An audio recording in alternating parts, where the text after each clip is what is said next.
네, 우리 오늘은 골로새서 4장 2절에서 6절의 말씀을 보면서 그리스도인의 기도 생활과 사회 생활이라는 제목으로 함께 말씀을 나누어 보도록 하겠습니다. 우리 골로새 교회 성도를 향한 사도 바울에 이어지는 권면을 계속 살펴보고 있는데, 앞선 본문에서는 우리가 그리스도인이 가정에서 부모의 역할과 어떤 자녀의 역할을 하면서 살아갈지에 대해서 우리가 보았고, 또 거기에 이어서 상전과 종이라는 당시의 사회 제도에 대한 이러한 개념을 통해서 우리가 속한 사회 공동체에서 우리가 노동을 행하면서 살아갈 적에 어떤 역할을 가지고 어떻게 살아가야 될까라고 하는 그러한 모습들에 대해서 함께 살펴보았습니다.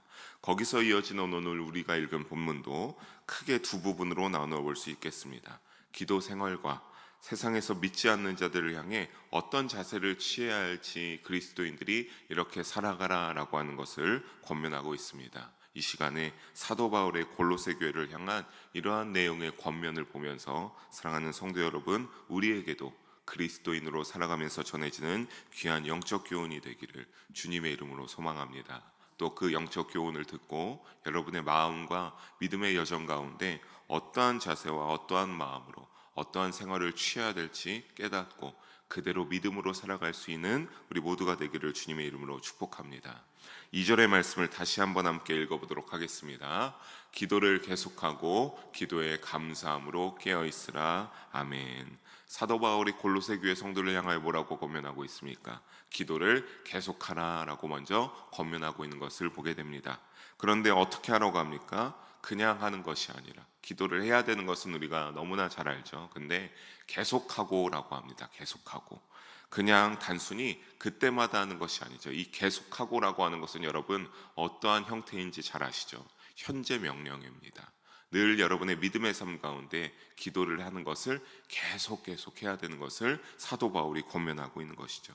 특히 계속하고는 히브리 원어, 헬라어 원어로 볼 때 프로스카르테오레오라고 하는 말인데, 의미를 살펴보게 되면 끝까지 끈기 있게 지속적이고도 열성 있게 하다라고 하는 의미를 가지고 있습니다. 그러니까 기도하는 일이 어떻게 되는 겁니까? 끈기 있고 지속적이고 열성 있게 하기 위해서는 어떻게 해야 되는 겁니까? 생활화가 되어야 되는 겁니다. 나의 믿음 생활 속에서 어떠한 일들이나 어떠한 특별한 상황 속에서만 하는 것이 아니라, 모름지기 사도 바울이 골로새 교회 성도들에게 요청하고 있는 것은 너희가 믿음을 가지고 살아가고 있다라고 한다면 너희의 그 믿음의 삶 속에서, 여정 속에서 기도라고 하는 것은 생활화로서 늘 그냥 반드시 자연스럽게 흘러나와야 되는, 끈기 있고 지속적으로 해야 된다라고 하는 것을 사도 바울이 권면하고 있는 것이죠. 어떤 의무가 아니라 내가 때때로 필요에 의해서 하는 것이 아니란 소리입니다. 그렇게 해서 하는 기도의 행위가 아니란 소리죠. 사실 여러분, 기도는 어떠한 것입니까? 여러분이 기도를 믿기 이전으로 생각해 보면 그때는 기도했습니까? 우리는 그땐 기도하지 않았죠. 왜 안 하냐면 모르니까 안 하는 겁니다. 하나님에게 기도해야 될 이유를 모르고 믿음이 없고 하나님을 믿지 않고 예수님을 믿지 않으니 세상에서 나의 직장이 중요하고 거기에서는 물질들이 중요하지 하나님과 예수님에게 기도하는 일이 중요할 턱이 없죠. 믿음이 비로소 생기고 나서야 기도해야 되는 거구나, 기도가 중요하다라고 하는 것을 깨닫게 되는 겁니다. 즉 그렇기에 기도는 어떤 겁니까 여러분? 여러분이 선물로 받은 것임을 잊지 말아야 됩니다. 내가 평소에는 하지 않았다가 믿음이 생기면서 내가 기도할 수 있는 권한을 부여받았다라고 하는 겁니다. 복음을 받아들여 예수님을 믿고 하나님의 자녀로 살아가겠다는 이 믿음의 결정, 그것을 통하여서 사도 바울이 지금껏 말하는 그리스도인으로 살아가고 있는 자들에게 하나님이 허락하신 특권이 바로 무엇이다? 바로 기도라고 하는 것이고, 우리가 그 동일하게 오늘날에도 그러한 믿음으로 살아가겠다, 예수님을 나의 구주로 여기고 예수님만으로 내가 구원받을 수 있고 그것을 믿으면서 하나님을 동시에 믿으면서 살아가기에 하나님께서 우리에게 무엇을 특권으로 주신 겁니까? 기도를 특권으로 선물로 내려주신 겁니다. 그렇게 어떻게 해야 되는 겁니까? 육신의 옷을 입고 생명이 지속될 때까지 계속되어야 하는 믿음의 삶 한 부분 그 자체가 바로 무엇입니까? 기도 생활인 걸 잊지 마시기 바랍니다. 어떤 상황 속에서도 그러니까 우리는 어떻게 해야 되겠습니까? 믿음으로 살아가기로 여러분이 결정하시고 오늘 이 새벽에도 그렇게 나온 것이 아닙니까? 또 이후에 오늘의 수요 예배도 있는 날인데, 여러분 그런 예배 자리에 그냥 내가 믿음으로써 크리스찬이어서 살아가는 것이 아니라 마음 다하여서 그렇게 그것을 믿음으로 행하면서 살아가서 어떤 상황 속에서도 그러한 놀라운 특권을 놓치지 않는 우리 모든 성도님들 되시기를 주님의 이름으로 소망합니다. 이어서 기도 생활을 하면서 권면하기를 어떻게 하라고 사도 바울은 말합니까? 기도에 감사함으로 깨어 있어서 하라라고 사도 바울은 권면하고 말하고 있습니다. 흔히 우리가 여러분 오늘도 우리가 이렇게 말씀을 듣고 저와 찬양을 하고 여러분이 기도를 하게 될 터인데, 우리가 여러 시간 가운데 기도를 하게 되면 주로 사실 여러 문제들을 놓고 하나님 도와주십시오라고 하는, 쉽게 말해 구하는 기도를 올려드리는 일이 많습니다. 우리가 구하는 기도 당연히 해야 되는 겁니다. 여러분이 믿음의 삶을 가지고 특권이라고 한 것은 그런 것들을 통해서 하나님께 여러분이 도움을 구하고 도움을 받을 수 있는 하나님이 사랑하는 믿음의 자녀들이기 때문에, 그런 어려운 문제들과 상황들에 직면했을 때 사실 하나님 앞에 도움을 구하며 기도하는 것 굉장히 중요한 일입니다. 또 그렇게 기도해야지만 여러분이 이 세상 가운데 똑바른 하나님이 기뻐하실 믿음의 선택을 할 수가 있는 것이기 때문에 그렇습니다. 근데 문제는 무엇이냐? 구하는 기도만 하다 보면 감사하는 마음을 잃어버리기 쉽다는 점입니다. 매일 구하기만 하고 그것을 구하기만 하다가 응답이 되지 않으면 감사하는 점을 누구나 쉽게 잃어버리게 됩니다. 왜 그렇습니까?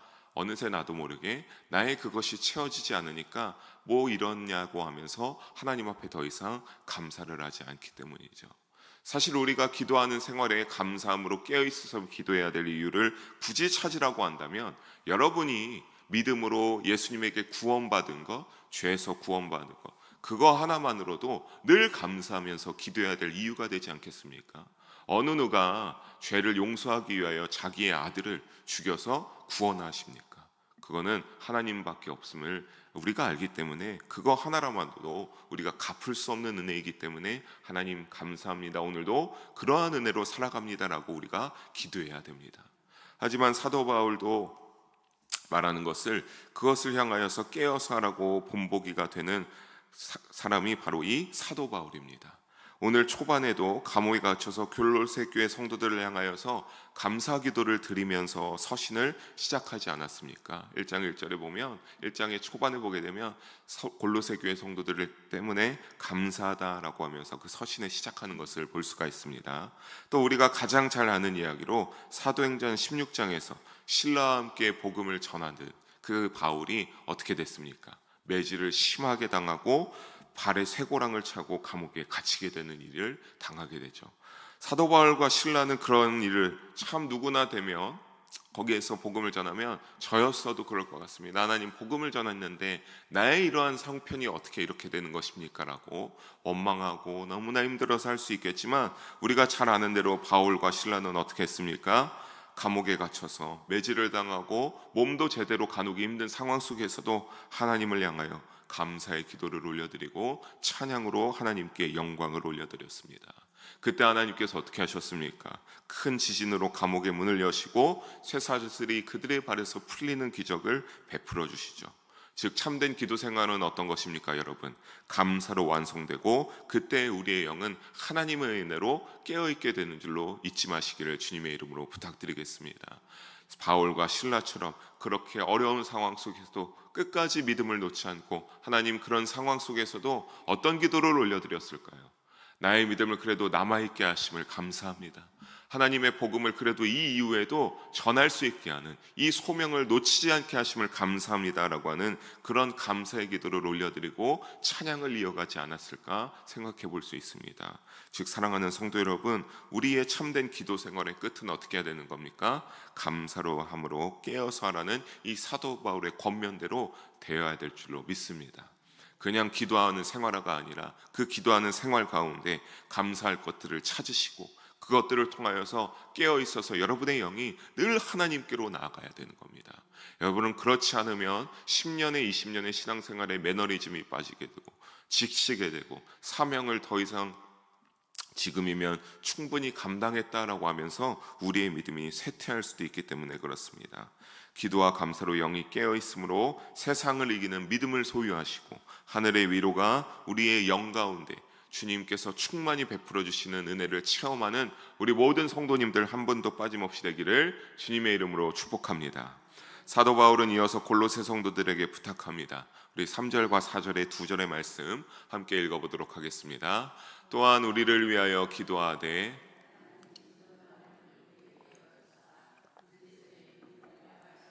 구하라. 내가 이 일 때문에 매임을 당하였노라.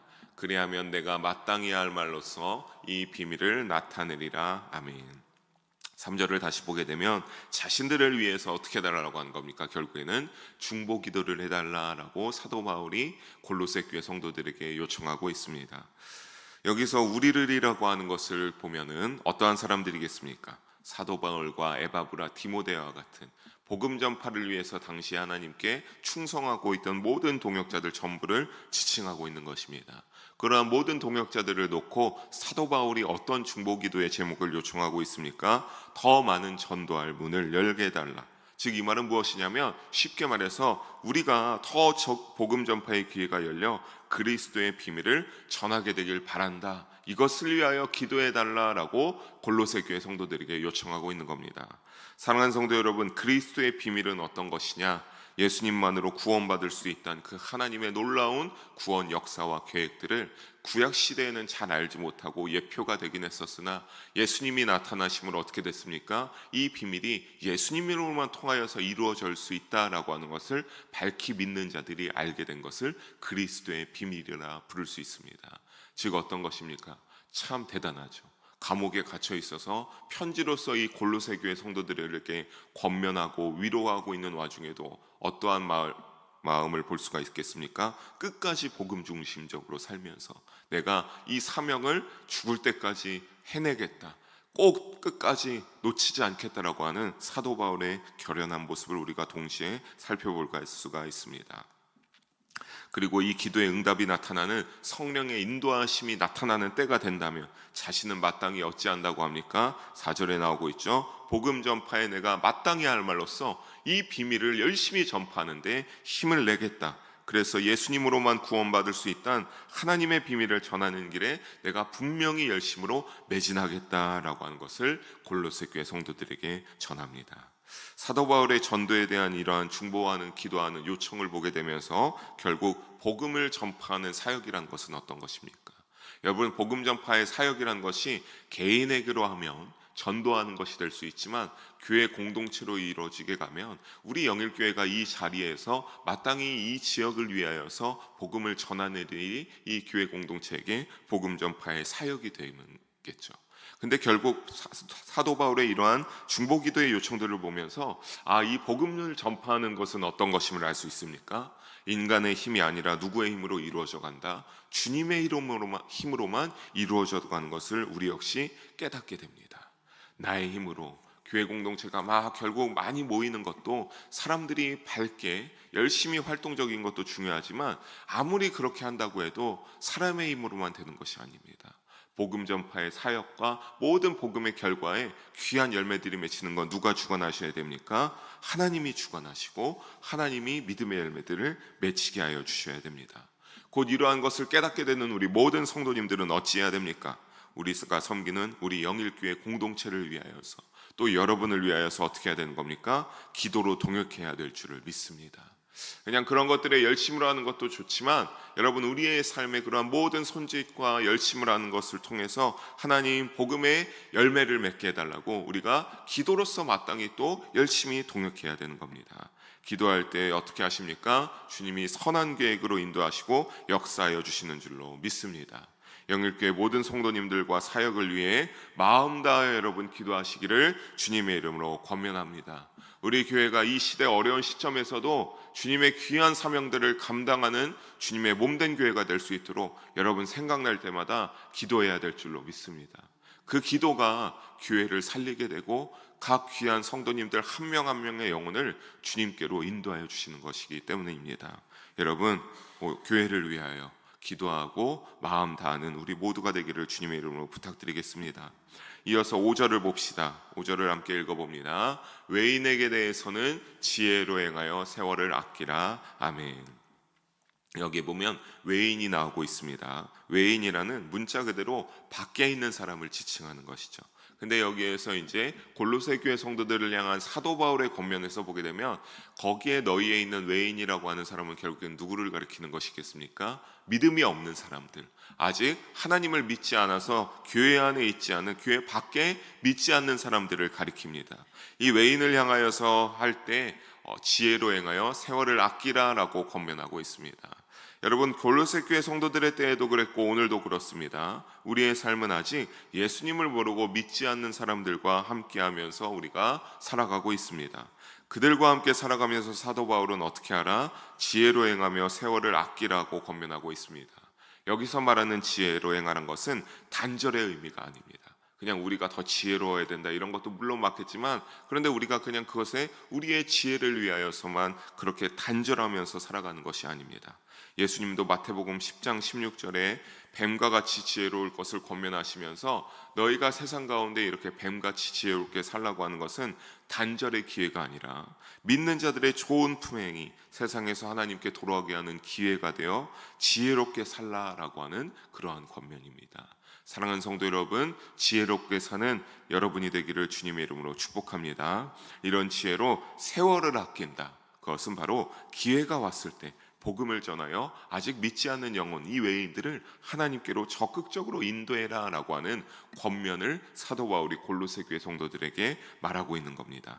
다만 거기에서 어떤 언행을 취할 것을 이어서 권면하느냐, 6절의 마지막 말씀 함께 읽어보도록 하겠습니다. 너희 말을 항상 은혜 가운데서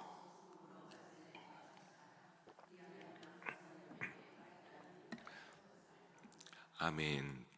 복음이 원활히 전파되기 위해 어떤 말을, 어떤 언행을 갖추라고 합니까? 은혜 가운데 나와야 한다. 우리의 말이 그냥 내가 생각대로 나의 그것대로 하는 것이 아니라 은혜 가운데 나와야 하고, 이 모든 말들은 무엇으로 맛을 내야 됩니까? 소금으로 맛을 내라 라고 사도 바울이 권면하고 있습니다. 모태신앙이든 그렇지 않든 언행이 여러분 은혜 가운데 있어야 한다는 것은 무엇을 의미하는 것이겠습니까? 여러분, 저도 모태신앙으로 참 어릴 적에 어머니 뱃속에서부터 살아왔고, 물론 그렇지 않은 자들도 있지만 결국에 가장 중요한 것은 무엇입니까? 우리가 은혜를 체험하는 순간입니다.